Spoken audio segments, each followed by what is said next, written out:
Hello, my beautiful diamonds, my TikTokers, and my Teletubby SheilaTruelove here with you. I was just listening to a TikTok, and it was speaking to all of those who love to travel, and she's trying to warn you that you are in danger, and you really, really need to be careful. Let me share this with you so that for all of those who are our lovers of travel, at least consider this before you make your next trip. Okay, here we are. You are in danger. We are only 10 days into the Trump administration, and we've already had the first fatal commercial plane crash in over 16 years with no survivors. While emergency crews are still pulling at least 65 innocent American bodies out of the Potomac River, our president is on TV blaming this deadly crash on minorities and women. So let's not mince words. The president's press conference was despicable, and everything he said was to avoid his own personal responsibility for this tragedy. And make no mistake, Donald Trump is personally responsible for this tragedy. One of the first things he did as president was to fire the head of the TSA, fire the entire Aviation Security Advisory Committee, who are the people responsible for examining safety issues at airlines and airports, to freeze the hiring of air traffic controllers, a group of essential workers already stretched to their limits, and to fire nearly 100 top FAA security officers. The head of the Federal Aviation Administration himself, a man who was unanimously confirmed by the Senate in 2023 for his skill and competence, was forced to retire 1 year into his 5-year term after facing relentless criticism from Elon Musk because he dared to fine SpaceX for failing to follow safety requirements. And Donald Trump took all of these steps to make us less safe while simultaneously hiring a completely inappropriate and unqualified Fox News host to lead the military and an MTV star to be Secretary of Transportation. And now we have had an unnecessary, tragic mid-air collision that includes the aviation industry and the military. So those deaths are on their hands. We should be having a thorough and transparent investigation on what happened and what went wrong, but we are never going to get that from this administration. What we are getting is press conferences blaming DEI.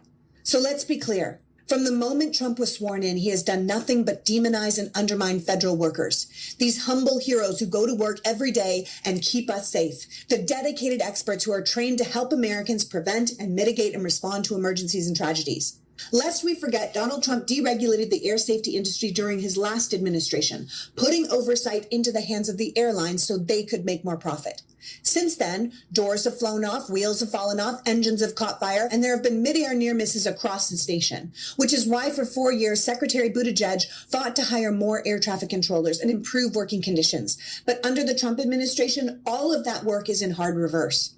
There is a value to competent federal agencies and workers. They keep us safe and they keep us healthy.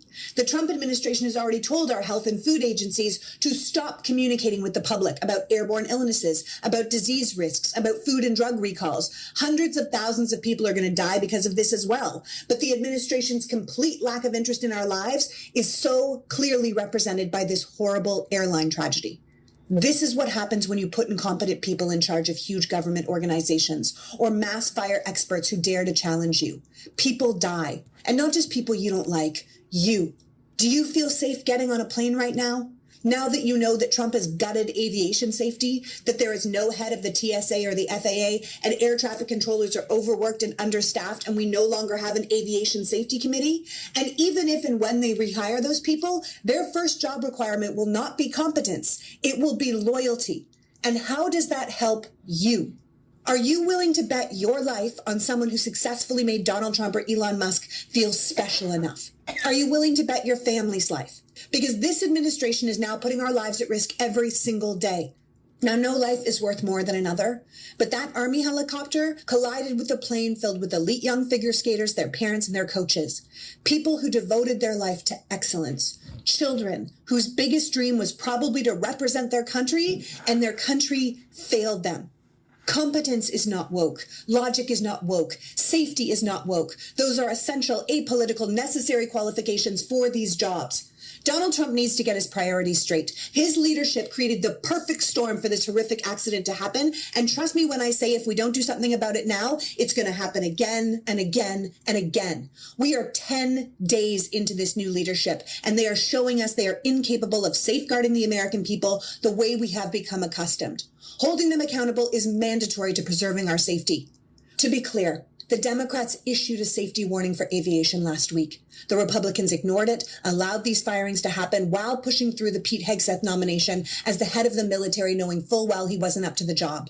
I know politics shouldn't matter here, but they do. And this is outrageous. And if we don't do something about it, then we are all in danger. This is very, very disturbing news. And one of the things that really concern me is how allegedly, let's just say if you haven't heard anything come directly out of a person's mouth, we're always going to say allegedly.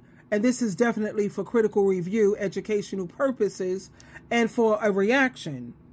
My concern is how he is going up against Canada, Mexico, and China. Do you know what that means? I mean, now you look at the price of eggs, a dozen of eggs for $6 or $8. And what about the things that he promised in terms of lowering rent, food costs, gas, utilities? Now, if there's a problem that goes on with Canada, Canada has already said they're going to step up and they're going to show out. So you're going to find a lot of people who's losing their electricity. You know, you need your electricity to keep your food, your food supply. And then you're going to have to think about your cell phones. I already got a backup. And I got backup lights. I have backup batteries. Trust me, I have canned food, lots of canned meats, tuna, canned chicken. I have Spam. I have a lot of canned vegetables. And you have to be prepared, because going up against China, Canada, and Mexico, wow. And it's just 10 days since Donald Trump took office. And we've witnessed a series of tragedies that have left Americans feeling anxious, depressed, and dissatisfied. It's important to acknowledge that the weight, this is a heavy weight on the people. And people are starting to voice their concerns. And it's clear that there's a growing uneasiness about the direction in which our country is heading. With every direction made in these early days, there's this ripple effect on communities across the nation, from policy changes to international relations, and the stakes are very high, and the consequences, they can be felt immediately. He's just been in office for 10 days. Many citizens are questioning whether the leadership we're experiencing, does this align with our values, our hope, and our dreams for the future? It's not just political rhetoric. Real lives are impacted by these decisions. And the feeling of uncertainty is enormous. And it's crucial for us to engage in open dialogue about what we want from our leaders. We have to hold them accountable. And we have to demand their transparency in the government, instead of trying to tell news reporters, you're not allowed to talk about this, don't reveal that, don't let the people know about this and that. No. We have to hold these leaders, supposedly, accountable. We're living in very, very turbulent times right now. And because we're living in these turbulent times, we have to remind ourselves that our voices do matter. And whether you support or you oppose the current administration, it's essential to stay informed and to stay involved. We have a responsibility to advocate for change and to ensure that our leaders prioritize the well-being of all Americans. Now, and I understand with the deportation of the illegal migrants, and they could have done that in a more humane way also. It costs millions to get these immigrants out of here, the migrants actually, and it would cost so much less if you have good working immigrants who are not with a criminal record, just to help them. It's cheaper to become citizens, legal citizens. And I'm talking about the ones who are good workers and who who have proven to be a beneficiary to the country. And you, like I said, he's just been in office for 10 days, and lives are at risk every single day. Just 10 days, and look at all the safety problems that we're starting to have.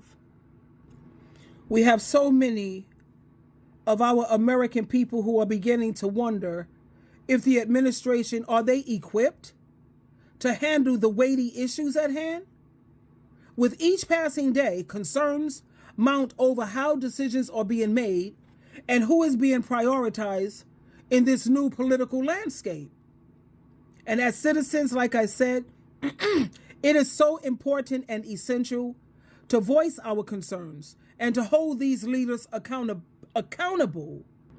Now, the dissatisfaction that we're witnessing is not just of our political preference, because some people, you prefer to be liberal, a conservative, Democrat, Republican. This is not about political preference. It's a response to the immediate impact on our lives, our communities, and our country as a whole. And we have to remember that leadership is not just about making promises. It's about delivering results and ensuring the safety and well-being of all citizens. So we're navigating right now through these turbulent waters, and we have to remain vigilant, and we have to stay engaged. And like I said, our voices, they do matter. They matter now more than ever. And it's crucial that we advocate for transparency, empathy, and an effective government. Twinkle, twinkle, twinkle, be careful. I love you.